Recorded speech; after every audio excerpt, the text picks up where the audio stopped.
that it endeavors to replicate or simulate human intelligence. This is very important for research.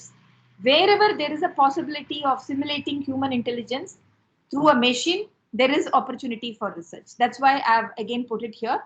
Endeavors to replicate or simulate human intelligence in a machine.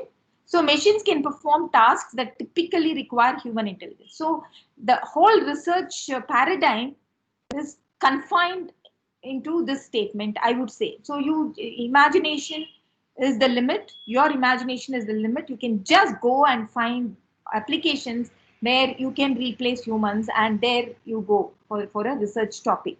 And then some programmable functions of AI systems include planning, in the sense I think you would have heard of Salesforce, which is the client relationship management system, or business process management, and so on.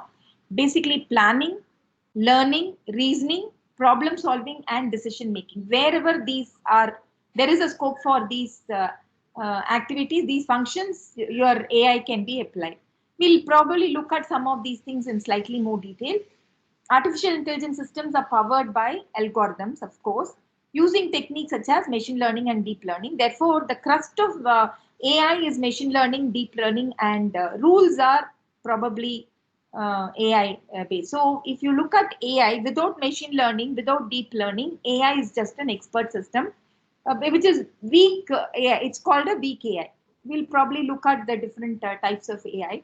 And machine learning algorithms feed computer data to AI systems using, as you know, statistical techniques. I think you would have learned about all the statistical techniques that are used in machine learning to enable the AI systems to learn. So AI system is separate, but then you use machine learning algorithms so that the AI systems which have rules learn from this machine learning algorithm. So you develop a system with rules as an AI expert system, and then use machine learning to fine tune your AI system so that the accuracy of it aping a human being gets more and more. I think you would have, we all know about the Newton-Raphson's method. We all know about the Newton-Raphson's method, which is basically iterative method to reach your goal. Which is, machine learning is very similar to that, but Newton-Raphson's is not used in machine learning in many cases because of various mathematical properties of Newton-Raphson's. But then you can consider Newton-Raphson's as one of the machine learning algorithm. Basically, you learn and learn, or you refine and refine, and go to reach your goal. So, next slide, please. So, in a nutshell, AI mimics human intelligence or behavior, but when does something go beyond being a fax machine to being a Samantha from the movie Her, or closer to home, Rajinikanth's movie? I've forgotten. I don't remember the name of the robot that was used there, but you know how. Sorry. Yeah. So that is where do we draw the line? Next slide, please. So, if we categorize the AI technologies, its capacity to mimic human characteristics we already saw. Apart from that, the technologies enabling human characteristics to be mimicked, that also forms part of AI process, the real world applications of the system, and of course theory of mind. So these are the various categories of AI systems. Each one of these can help us make more sense of a crowded and confusing landscape. That's what I was talking about earlier. We know everything in AI, we know the algorithms, but then that's become a very crowded landscape. How do I apply? How do I make sense out of this confusing landscape is what I'm going to talk about.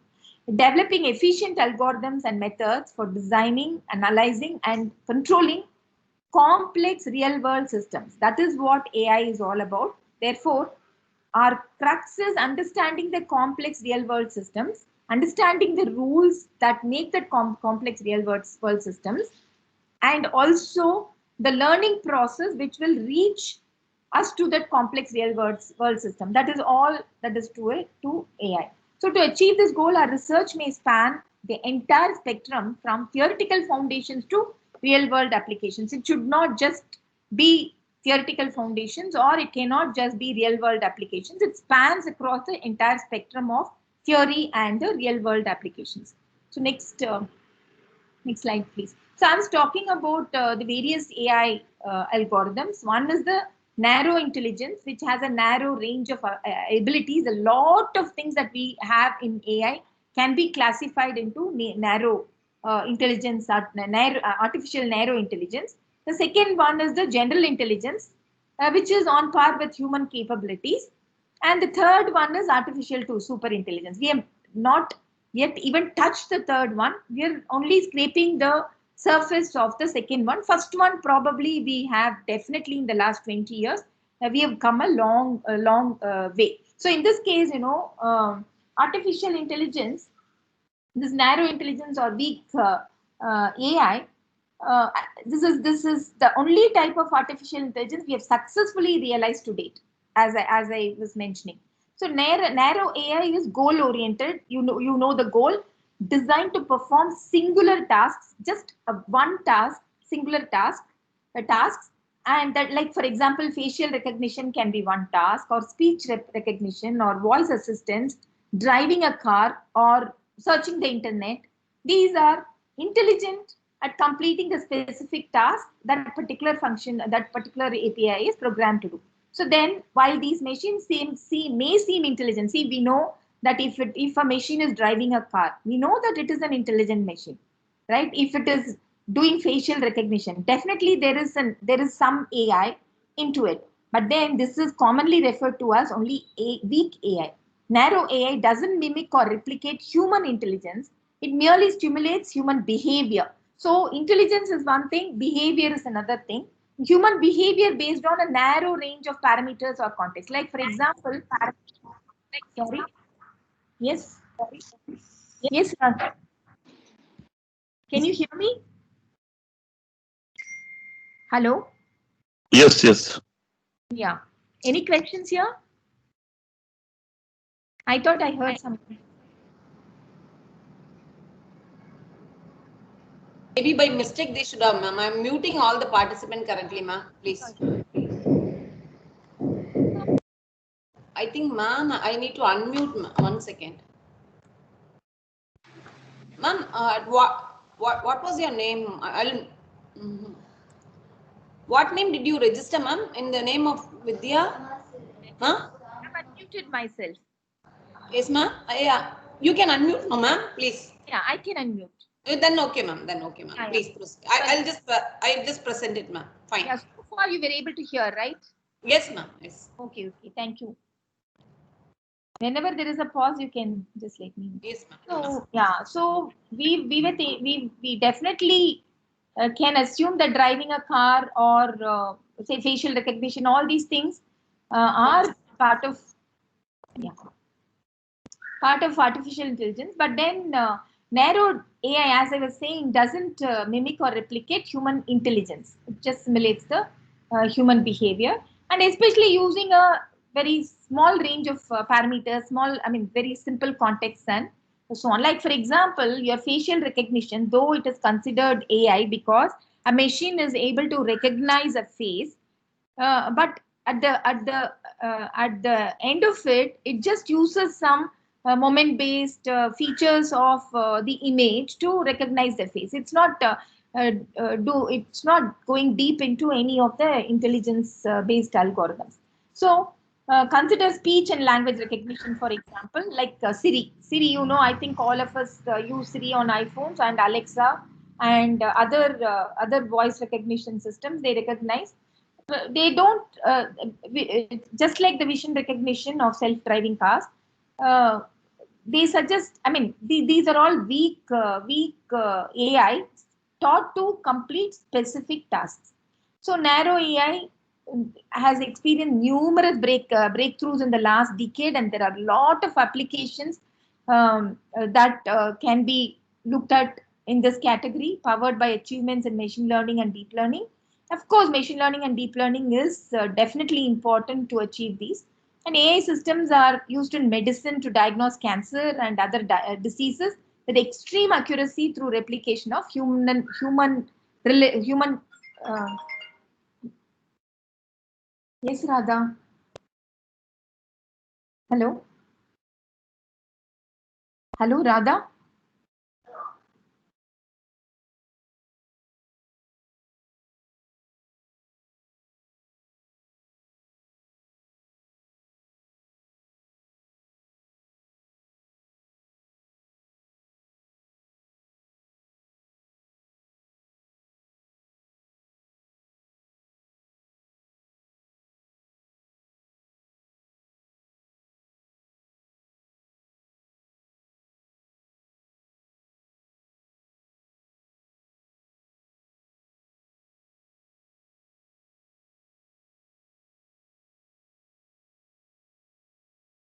Ma'am, voice is muted, ma'am. Oh my God. I just turned on the video instead of the voice. So, yeah. So as I was saying, in cancer diagnostics, actually, even our company has sponsored research in IIT on AI-based AI/ML based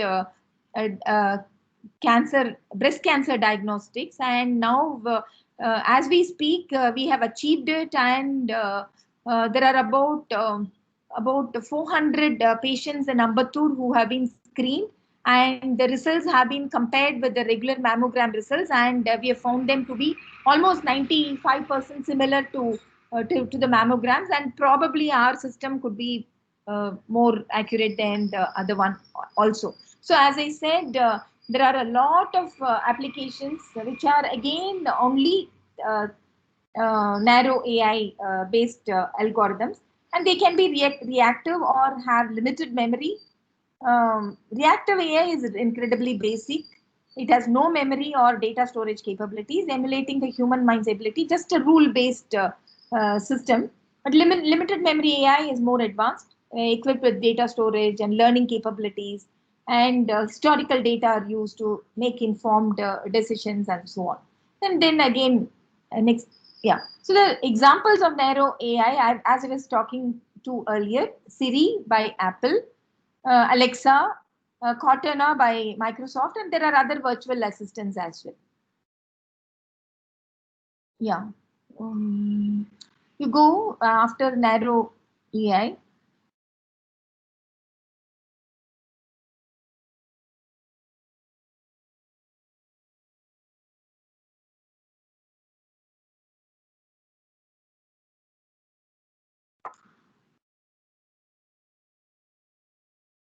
Enable editing up. There is an enable editing there on top. Yeah. Now you give it to me.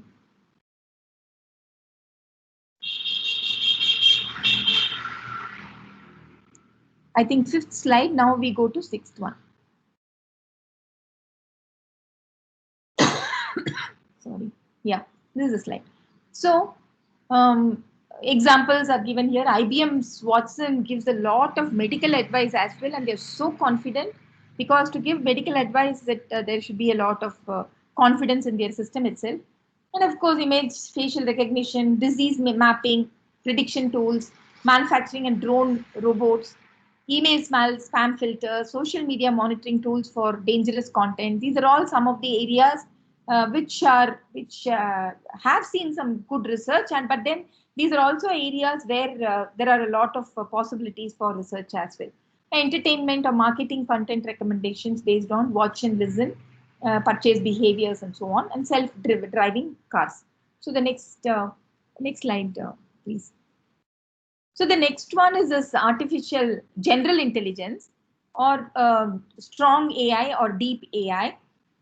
This is the concept of a machine that mimics human intelligence and or behaviors with the ability to learn and apply its intelligence to solve certain problems. So can we mimic human emotion? Can we mimic creativity? No, this um, does not encompass human mimicking human emotions and creativity. That's not possible. But then incredibly special and unique, difficult to replicate in a machine because human emotions are not possible. Code bots is backing a future where humans and bots work together for the win. Therefore, see, you have code bots where um, bots replicate most of the human behavior, and wherever it's not possible, humans come in. So that's a combination. Need to find this strong AI is still not achieved. Need to find a way to make machines conscious, programming a full set of cognitive abilities. Even this is not, we have just, as I said, scraping the surface. We are not there at all. Not just improving efficiency on singular tasks, but gaining the ability to apply experiential learning to a wide range of different problems. So this also we are not there anywhere. And the other one, next one is the artificial super intelligence. This basically that doesn't just mimic understand human behavior, but it also behaves like a human. In addition to replicating the intelligence of human beings. But then this is many times, people say that this is a dangerous thing. We should not be going here at all, but still controlled because we hear of the machines taking control of everyone, humans, and do we go there is still a question, and we are just at the first level, weak AI. Next slide, please. So, what are the 6 technologies that we are using? Next slide, Radha. So, this is what we spoke about, ASI, where machines become self-aware and surpass the capacity. And there's a lot of talk about why we should not go here, why we should not even attempt to do any research in this artificial superintelligence category. Because when a machine becomes more intelligent than a human being, we do not know, we can't envisage what's going to happen. Next slide, please. So there are 6 technologies behind AI. One is the expert system. The first one is the expert systems. Expert systems are symbolic AI technologies, the basic stuff. Basically, symbolic information is stored and transferred in symbolic containers, entities, rather than as raw data. Like, for example, I'll give you one example in image processing. So you have images and you use some number crunching activities, and then you get segments of images. So these are the symbols, the segments. So then you have an expert system which decides that this segment is a road and this segment is a car which is going on the road at this speed. That is the next stage of expert system, where we have rules, and those rules are applied onto these segments of images, which are known as symbolic containers. And then the rules are used to infer some information. So imagine a human autonomy. A database includes these symbolic entities. Like I said, a road or a car or the trees. But then these are only symbolic entities, and then you should have rules which will collate all these things and then get your information. So head contains brain, head contains eyes push data brain. All these things are these are not entities, but these are all derived from expert systems. This is how expert systems work.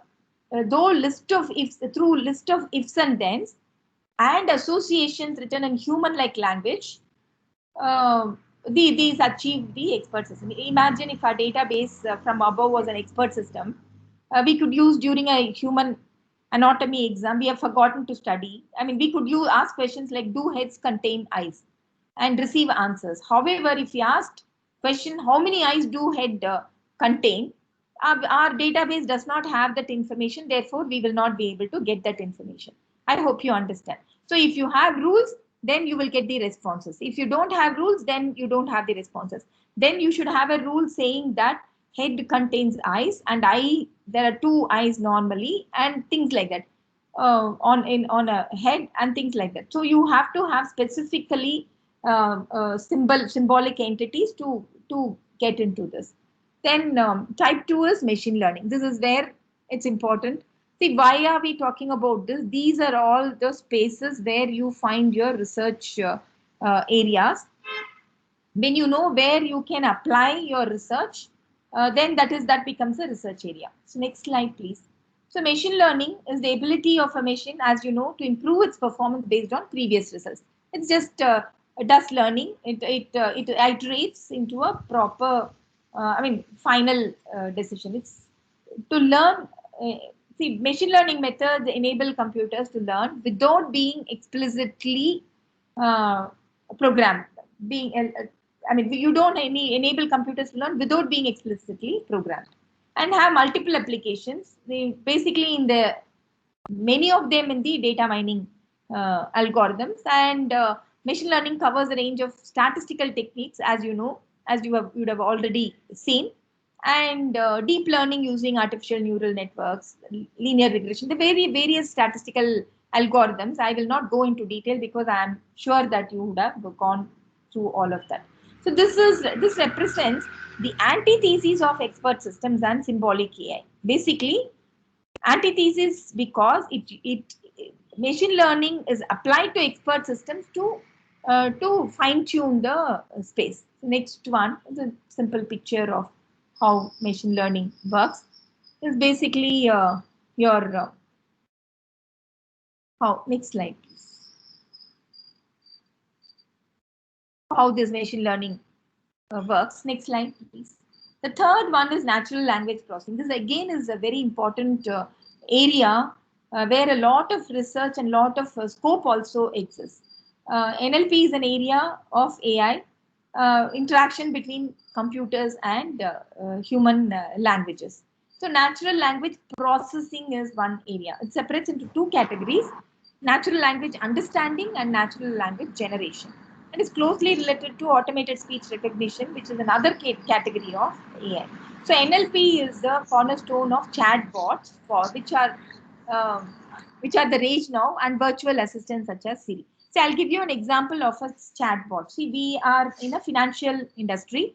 I work for BNY Mellon, Bank of New York Mellon, which is basically Inotics was part of the integral part of that. The name change has happened very recently. It's called the BNY Mellon Technology. So BNY Mellon is not a retail bank. It's a Bank of New York Mellon. It's a bank of banks or investment banking. So there are many people or many customers of BNY Mellon who are high net worth customers, not you like you and me, who go to an Indian bank or an ICICI bank for retail banking. But then if you have invested in stocks, shares, and markets and assets and things like that, then you do it through investment managers, and those investment managers are our customers. So when they query, they have questions, they have problems and things like that. Now today we have people sitting at desks catering to such queries. But then bots will take the question, understand the question, and then provide the solution automatically. Because the solution, what is the solution that a human is going to give? He or she is going to execute a functionality.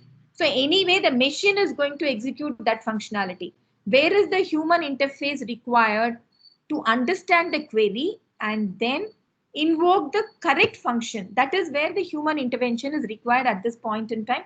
All the BPI operations do only this. There, you know that there are so many BPI spaces in India, in Chennai, in every place here.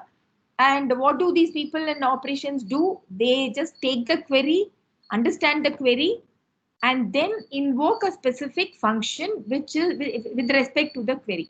But if there is a chatbot which understands the query, and then it can automatically invoke the function, because if this is the query, this is the function. It's like a lookup table kind of activity, and it's so easy to perform. So the chatbots are rage now, as I mentioned here, and robotic process automation, which we'll be speaking to later, is one area of research where research in the sense that you make NLP or natural language understanding, fine-tune natural language understanding, and also do natural language understanding in specific areas Like for example, I was talking about finance. So our bot has to understand the financial and therefore, similarly insurance domain, similarly health domain, and so on. There is a lot of possibility of fine tuning these bots. So that is one area, and NLP is the cornerstone of chatbots. Next slide, please. So the next one is computer vision. There is a lot of opportunities in computer vision. This is to images as natural language processing is to words. So how the machine understands words through natural language processing and then processes some information or does some activity. Computer vision also uses images to understand a situation and performs an operation. Like for example, using your facial recognition software to open your machine, your phone or your tablet or your computer. This is so common now, which was not there few 2-3 years back. So this facial recognition, basically computer vision uses images to understand a certain situation and performs an operation based on that particular situation. Like for example, the computer vision can be used to understand whether you're sad and then change your the music pattern that you are playing and so on. There are so many applications. Also, in the computer vision has a lot of applications in medical imaging. Medical image processing is a very, very important space where you will be able to do a lot of research. And you can, examples are Facebook facial recognition algorithm, which is now human-like and recognizing faces. It will give you where all your face appears and so on. And then deep face is another algorithm which has 97.25% accuracy. And then there's no better example of computer vision than that facial recognition AI, which is now human-like, as I said. And Facebook has a big edge in computer vision game because data is, it has a lot of data. Data is the digital gold, as you know already. And Facebook is one application where everybody in the world is part of. I'm not exaggerating. Everybody in the world is part of that. Therefore, it's the digital gold. Facebook has a great edge in computer vision because it has huge volumes of pictures, huge volumes of videos, and huge volumes of data. So they are now training deep learning modules using, I think, 3.5 billion Instagram photos and hashtags and things like that. So that is where Facebook has an edge. And next one is automated speech recognition. Next slide, please. Here again, not like natural language processing. These are linked but unique categories of AI. Natural language, it is a part of natural language processing. This is not just understanding, machine and language understanding. It also recognizes the speech and takes action based on this. This is a unique category of AI. Whereas NLP is concerned with meaning of words and computer vision is concerned with recognizing images and videos. Automatic speech recognition is concerned with meaning of sounds. So these three, all these three are, you can relate them like this. So if it understands words, it's NLP. If it understands images and videos, it is computer vision. And if it understands sounds, then it becomes automated speech recognition. Next slide, please. The type 6 is AI planning. This also is very important where machine learning is used. Automated planning and scheduling. Again, self-driving cars and other autonomous robots need this AI planning to operate. This basically plans the activities and then the workflows created in what order this has to happen, scheduling and all these things are part of this. And machine learning, of course, plays a very big role in this AI planning. Unlike classical control and classification problems, this requires complex solutions and must be discovered and optimized in a multi-dimensional space because there are a lot of other events involved. It's not singular in task. Therefore, there are many things that need to be looked at and then taken cognizance of and combined to come up with what should be done. Like for example, self-driving cars. Self-driving cars combine the technology of driving a car plus what is in front, what is behind, who are all the other operators in the field, and so on. So there are a lot of, I mean, multi-dimensional aspects which are involved, and this becomes more complex, and therefore, machine learning plays a very important role. So as we saw, what are the 6 technologies? Expert systems, machine learning, natural language processing, computer vision, automated speech recognition, and AI planning. And more in some ways, expert systems represent more simple AI, with machine learning enabled AI systems represent more exciting advances in AI technology. And machine learning is commonly used to enable other categories of AI, such as natural language processing, which is meaning of words, uses machine learning, computer vision, which is meaning of images and videos, uses machine learning, automated speech recognition, meaning of sounds, uses machine learning, and AI planning, complex action sequences, also uses machine learning. So what is, next slide please. The next one is robotic process automation, which is again a rage, as I told you earlier. Automates tasks that a human usually has to do manually. I very clearly explained to you what is robotic process automation in the context of handling customers. Mundane tasks and tasks that require judgment or decision making are handled by RPA.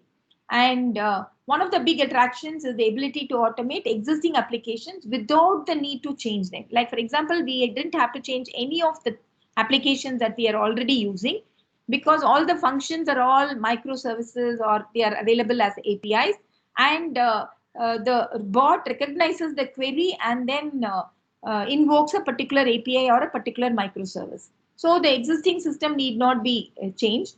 And one is workflow automation. Like for example, if there is a workflow, say I will take a very simple workflow, creating a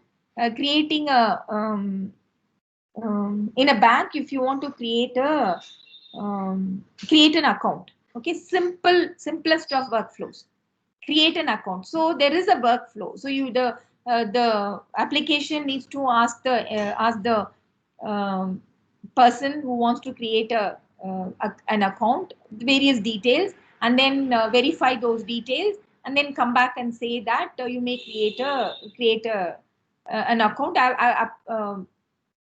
Approve the account creation, and then there are some certain other things. This is called the workflow. So this should happen first, then this should happen, then another thing happen. This is the simplest of workflows. You come across workflows in many of the applications that we have. And the other one is business process management, which is where process modeling, advanced workflows, analytics, reporting, all of these are automated. Like for example, in our office, in our banking system, it's not a retail bank, as I said. It's much more complicated than a retail banking application. And various different investment modes are there: asset servicing, broker dealer services, broker dealer clearance settlement, and so many other applications are there. So here we have automated the whole thing. That is, it takes data from the databases and then models the processes, handles advanced workflows, and creates analytics, and also reports are all created, automated, and reports are sent to the various places automatically. So this is robotic process automation. And the possibilities, some of the next slide please. Some possibilities are like move files and folders, simplest of robots, robotic process automation, copy paste, connect to APIs, open and send emails. So it moves folders, log into the application, enter text. All these are possible. How does it enter text? It understands what is the query and then enters text, and that will invoke a particular microservice, and that microservice will be executed, and that will satisfy the query of the customer. So this is again a very interesting space. A lot of RPA tools available, but there is a lot of scope for fine-tuning, research, and things like that. Next slide, please. So this is an interesting slide. So this is the technology stack has 9 discrete layers. Probably we look at it slightly more, in a bigger version. Next slide, please. The lowest layer is there in the next slide. So hardware is the lowest layer, right? Hardware unit that are, our accelerators, these are all basically graphic processing units which accelerate a function.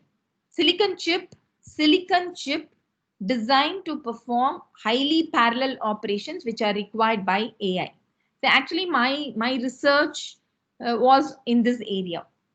Reconfigurable architectures for image processing applications, therefore highly parallel reconfigurable architectures for image processing applications. So what happens is you design a silicon chip to perform highly parallel operations for a particular functionality. Like for example, I'm taking image processing as an example.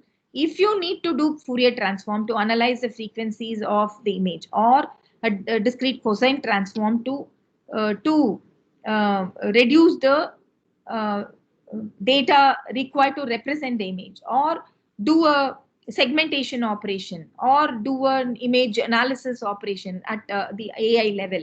There are so many operations on images which get performed repeatedly on different sets of data, but the algorithm is the same.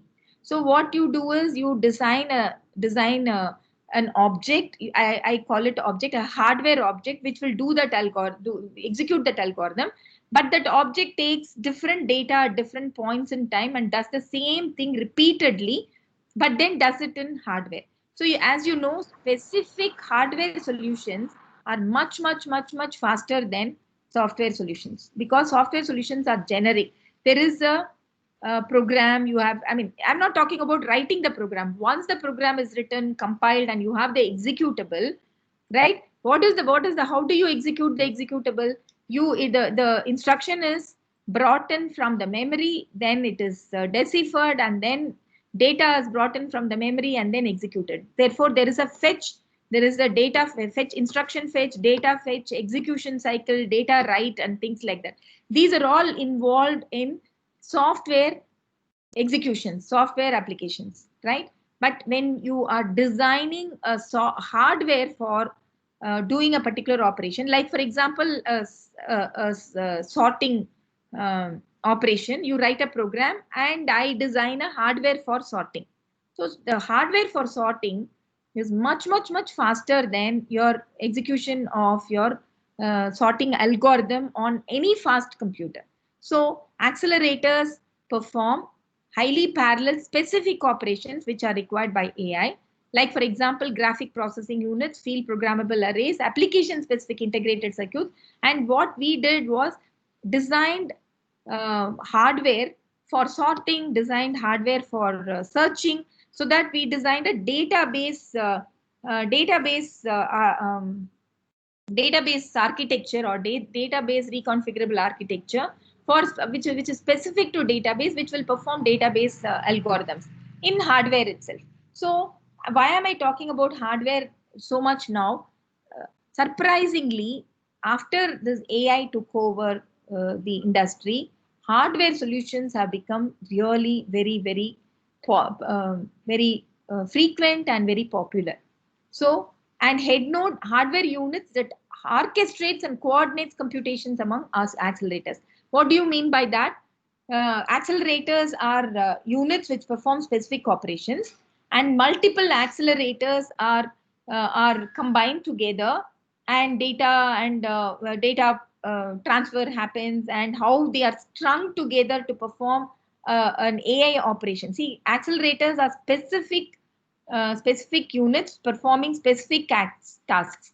But then head nodes combine these accelerators, different accelerators, string them together in a particular sequence and get an AI task done. So this type of hardware has become very popular, and central processing units which specifically use accelerators are now very popular.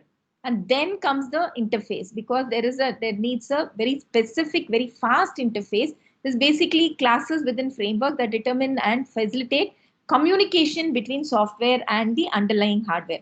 And we need a lot of specific interfaces between software and hardware, because today the hardware has become more powerful to handle many of the tasks. See, like for example, instead of writing a program for Fourier transform, I'm taking Fourier transform again and again, or a sorting algorithm, writing a program for sorting algorithm, you write a program where sort is accessed as a hardware unit to sort your table.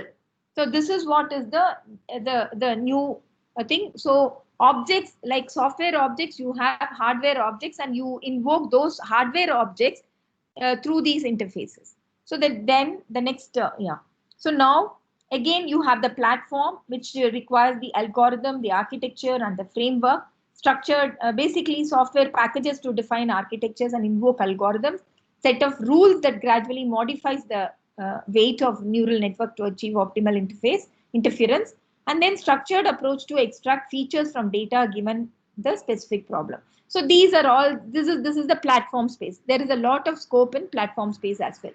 And then the training space, you have already understood the training space. All these spaces are understood, but I'm just collating them in one place so that you know that each of these present a very specific space for research. And of course, services, solutions, and use cases are also spaces for um, your research. So in the AI technology space, most valuable solutions come from hardware, as I told you. And within the technology space, future trends suggest that each layer will directly generate a different amount of profit or value. Each layer here given here will be very important. And next slide, please. And how much of it is going to come from which layer? As I told you, 40 to 50% of it is going to be coming from the hardware layer. Most opportunities for monetization will come from the hardware layer and also the use case layer. So the in between interfaces, and I mean it's zero, but it is very minimal, platform minimal, and training again 0 to 10%. So there's a lot of scope in these three layers, and therefore research may be taken up in these three layers. And of course, architecture, framework, algorithm, these are also important. If you are very strong in algorithm, there is a lot of scope in algorithm space as well. So as I said, while hardware has become commoditized in many other sectors, hardware has become commoditized. But this trend will not reach AI. Commoditized in the sense you have commodities in sectors which are hardwares are readily available. But in AI, it has to be optimized to solve micro vertical problem. I should say micro vertical problem in the sense the problem should be very specific to the application. Like I said, healthcare application to read MRIs. So image processing hardware to read specifically to read MRIs, to decipher MRIs, and image processing application hardware to do something else very specifically. So such optimized algorithms for solving micro vertical problems will provide higher performance, and total cost of ownership also is commonly considered than commodity hardware, and therefore more than general purpose central processing units, these hardware units will become more important because they are more powerful in solving the problem. And for instance, accelerators optimized for convolutional neural networks. So you design an accelerator for convolutional neural network itself, which is best for image recognition. Rather than writing a program for convolutional neural network, you design a hardware for convolutional neural network and then use it in image recognition. That is the second level, head node level. This will be chosen by medical device manufacturers rather than using a program for convolutional neural network. So solve the problem using software because you are simulating the situation, and then design a hardware for that, and then multiple hardware for that, or accelerators for solving that problem, and then combine them together using a general purpose CPU That is the order of the day. So talking about hardware objects, design hardware objects, now it's called accelerators. And for each of the activities like convolutional neural network, and then string all these hardware accelerators together to solve the problem. But accelerators are optimized for long short-term memory networks. They are better suited to speech recognition, language translation, image recognition, so many other things. So as I said, there is a lot of research scope in designing accelerators. Hardware alone or in combination with software will likely enable significant performance improvements, such as decreased latency is very important. Power consumption is another important area. All these will be possible only through your concentrating in hardware. But of course, software definitely plays an important role here. Immediate future, other areas of AI stack are also important. Data, methods, elements of training, and so on. And more data, handling data is another important space that we need to be working on. And research is basically in terms of hardware. See, I can give you one example of big R&D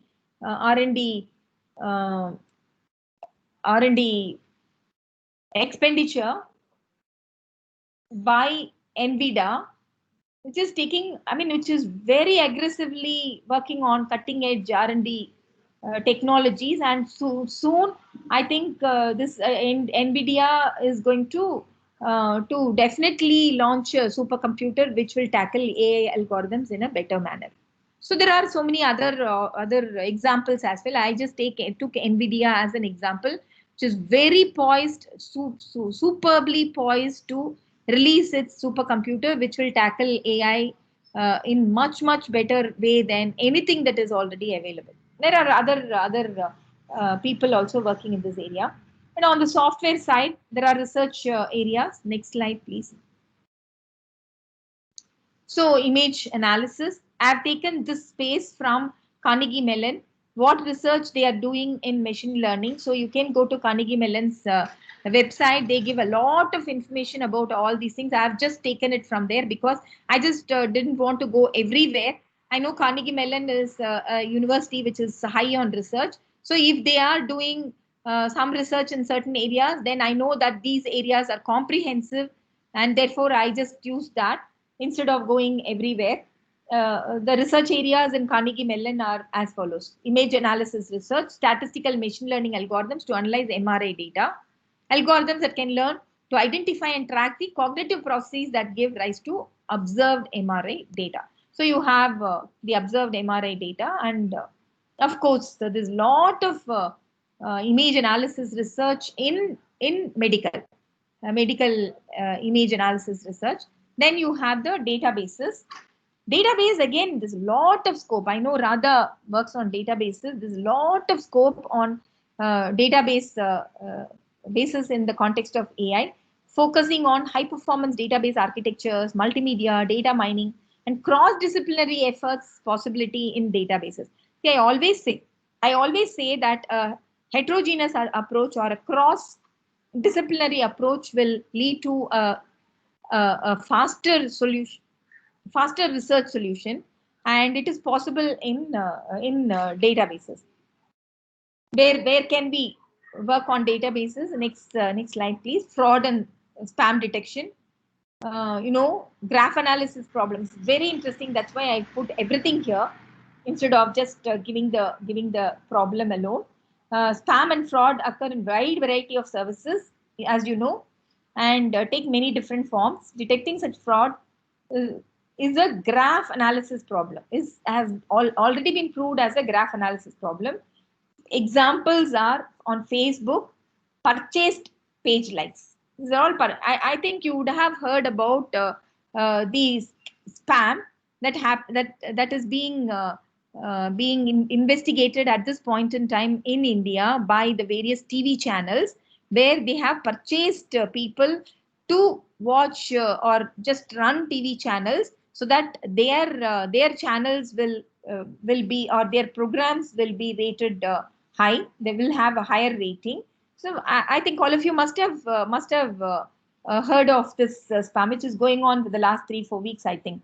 On Facebook, people purchased page likes are attempting to manipulate the graph, bipartite graph between users and pages by adding edges. So basically, Facebook uses bipartite graph for analyzing the likes using graphs between users and the pages.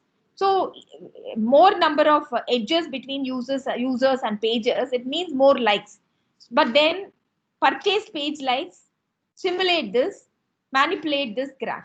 Likewise, on Twitter, purchase followers try to add more incoming edges to certain users in the social follower graph. And again, on Yelp, Amazon, or Netflix, ratings attempting to manipulate recommendations can be viewed as edges adding to the bipartite graph between users and items, restaurants or products or movies and so on. And in each case, we focus on detecting surprising graph patterns that do not occur naturally. So when there is a surprising graph pattern, so many edges suddenly appearing, that is not a natural phenomena. By framing spam detection as graph analysis problem, our algorithms are applicable to wide variety of situations. Again, pattern mining, find patterns that distinguish natural user behavior from fraudulent behavior. Adversarial analysis, design algorithms that bound the amount of spam that can be added by fraudster without being detected, so that you know that without being detected, so much of spam can be added. Robust recommendation, spam often is used to influence recommendation algorithms.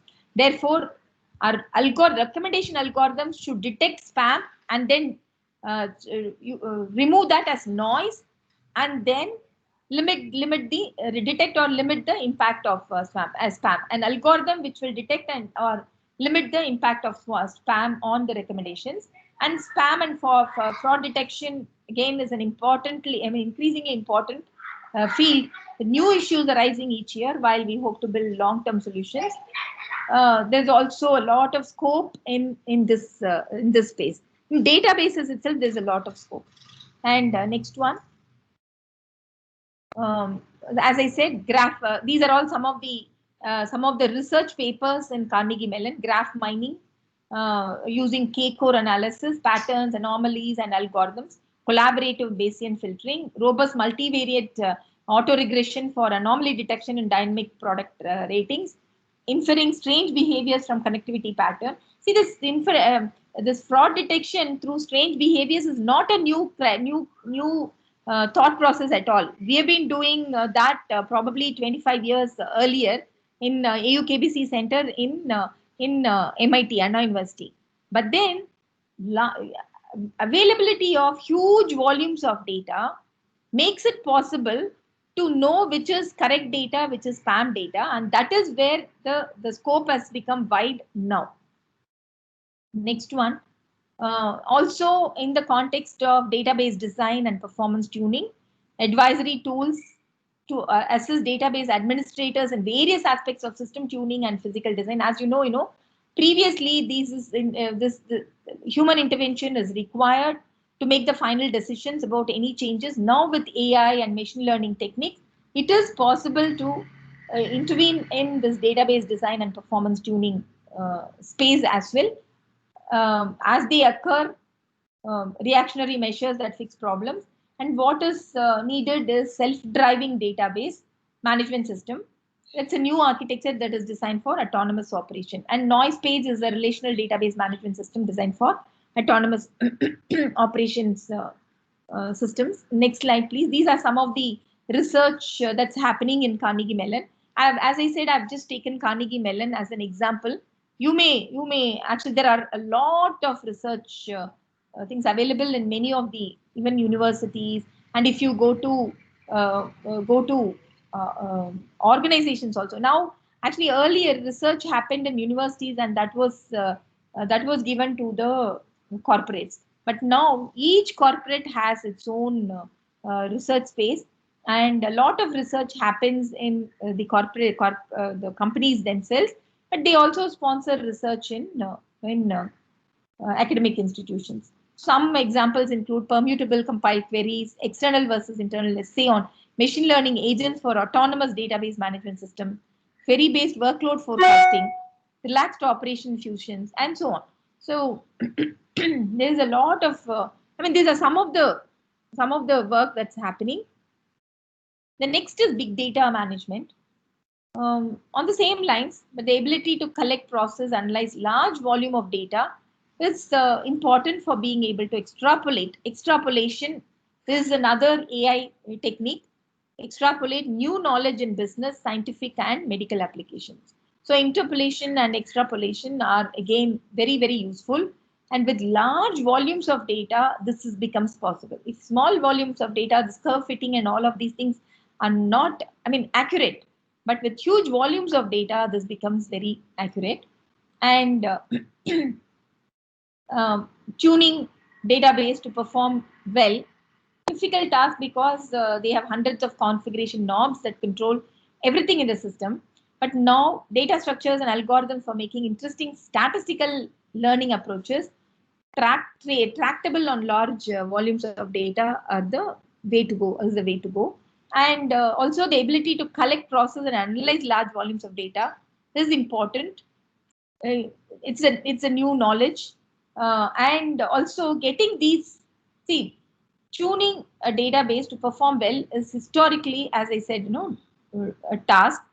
But then getting these settings wrong will prevent the system from answering questions about data. The time when in reasonable amount of time, or even causes it to lose data, because many of these are real-time applications where it's important to immediately respond to queries. Just going to the database and then looking at it and probably analyzing it, understanding that there is a problem, all these things take time, and this is loss of precious time. All these are possible with AI, application of AI in big data management.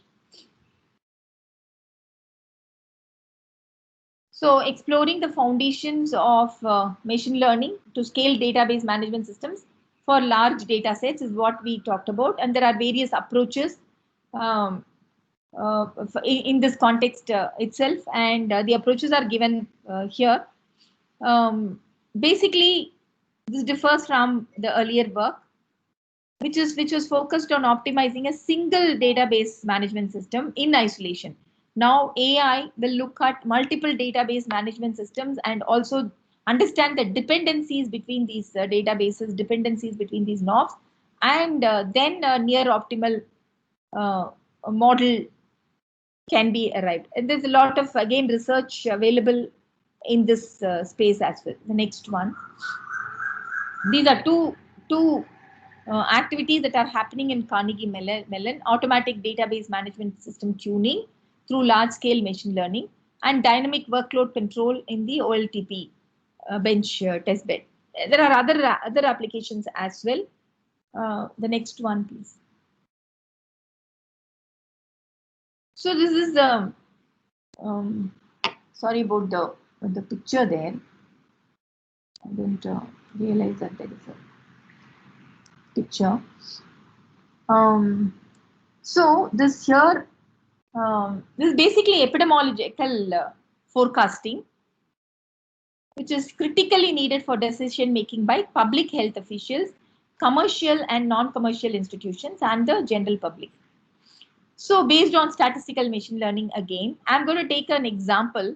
The next part of this may not be very specific to machine learning, but what we have done in BNY Mellon is we are investing a lot of money on technology based interventions in the field of for social causes.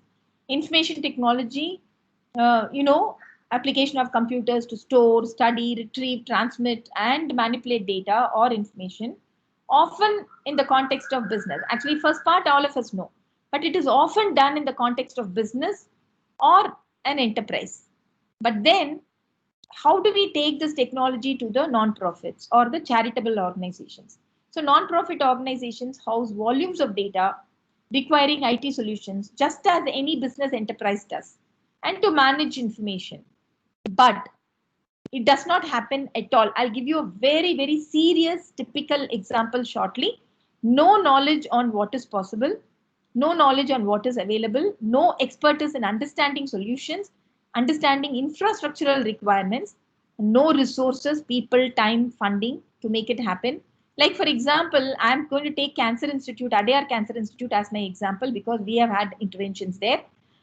And what is going no resources in the sense they get a lot of donations, but when they get a donation they spend it on, say if they get 1,000 rupees, they spend it on an extra bed, adding an extra bed. If they get 10 crores of rupees, they purchase machines for radiation. So this is what is the way to go for charitable organizations. They cannot invest money on technology because they don't have any idea how important it is, how it is going to change their lives. If at all there are IT solutions, data stored in multiple archive systems built by non-existent technologists. Somebody builds it and then leaves it. So I'm going to talk about our intervention in Cancer Institute in this epidemiological space. Cancer Institute is a hospital and research institute delivering free care for thousands of patients from marginalized communities and low-cost treatment for others over the past 60 years.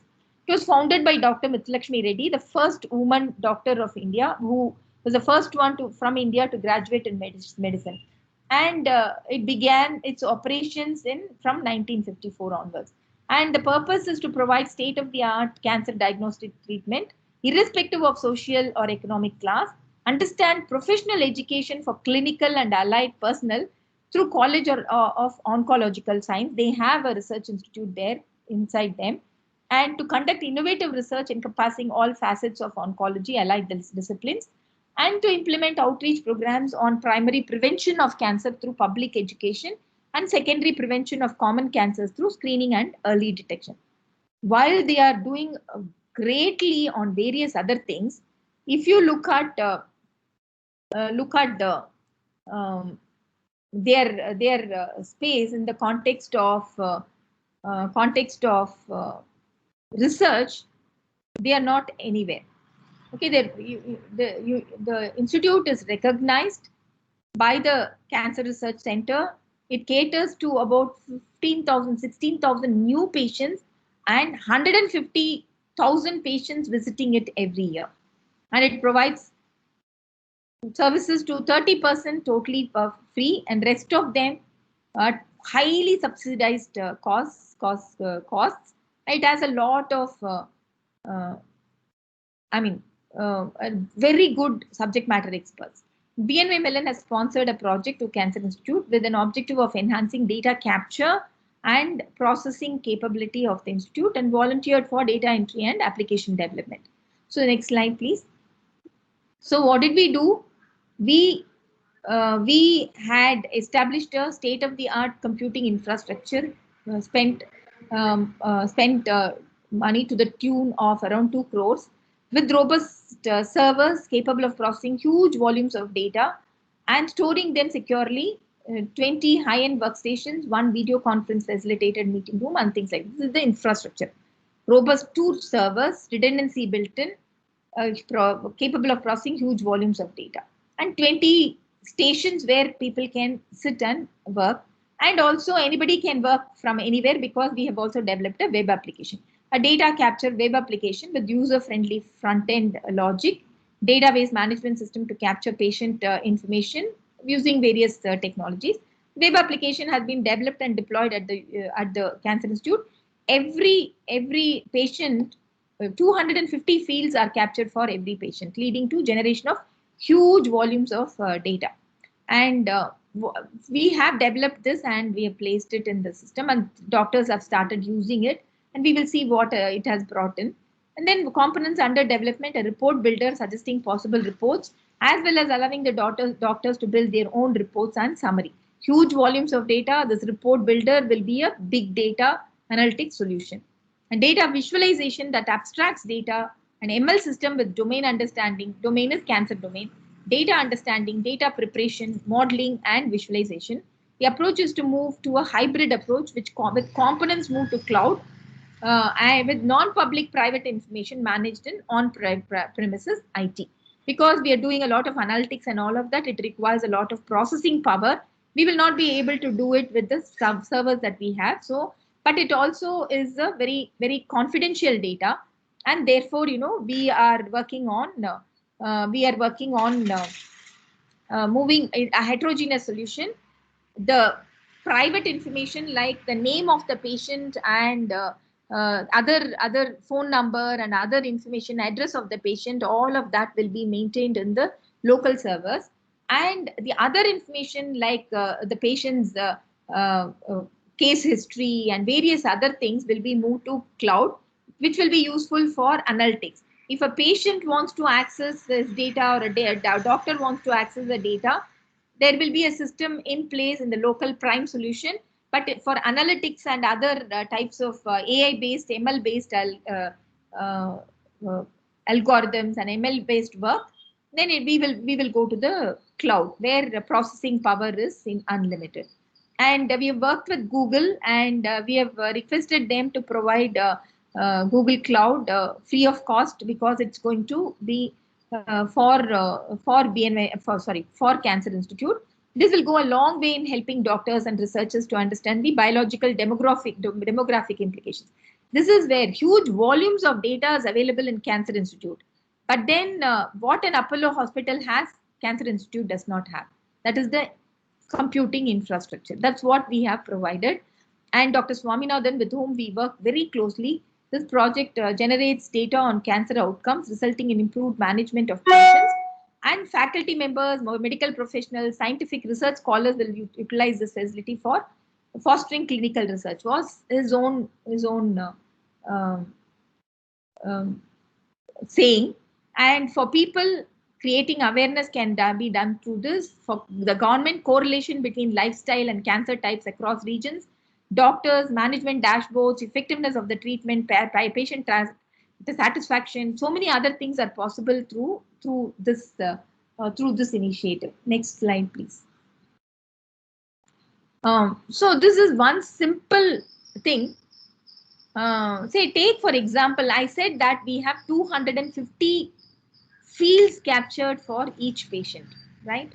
Now I'm looking at only one field, that is the PIN code of the patient. I'm not even looking at phone numbers, I'm not looking at address, I'm not looking at the data, other data like history, patient history, nothing. There are 250 fields. I'm taking only one field, that is the PIN code of the patient. Now with the PIN code, I am deriving something like this, what you see on the screen. Basically, what different types of cancers are prevalent at different parts of the country. And this makes this is very meaningful, because this data, this information is derived from huge volumes of data across many different years, because Cancer Institute caters to 150,000 cancer patients a year. None of the other private hospitals will be doing this.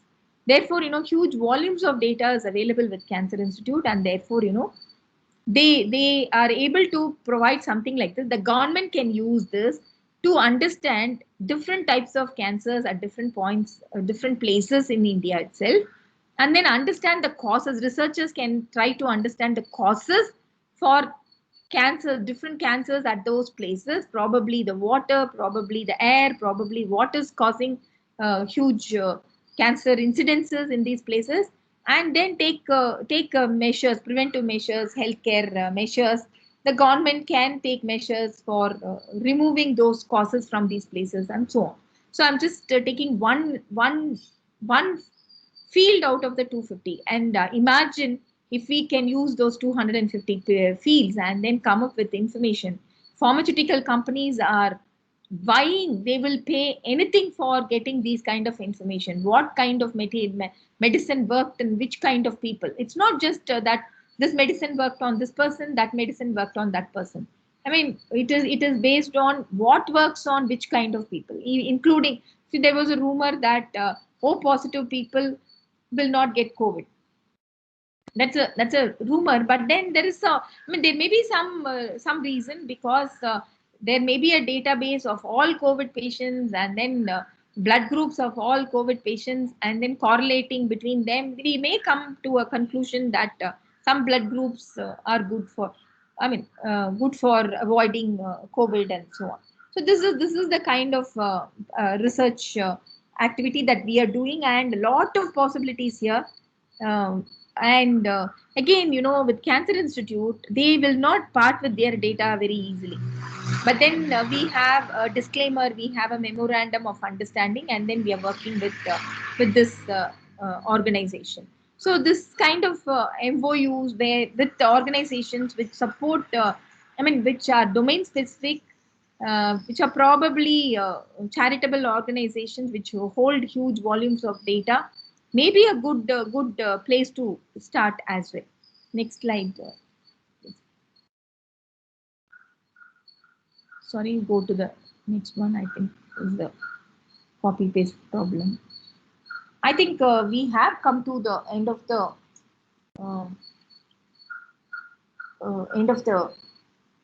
lecture. I have some more examples. Like, for example, read the web. Can computers learn to read? Read the Web is a research project that attempts to create a computer system that learns over time to read the web. That's another research area. And graphical models, Bayesian approaches, inference algorithms, learning theories for analyzing and mining. These are all some of the other areas which are actually very prominent, as I said, in research institutes like Carnegie Mellon. And even now, US is there are various research happening in various parts of the world. China is another other country which is working on a lot of AI based algorithms, but then US is still the happening place for AI. Maybe consumer electronics, China has surpassed US, but then for AI, US is the place for AI. US is the base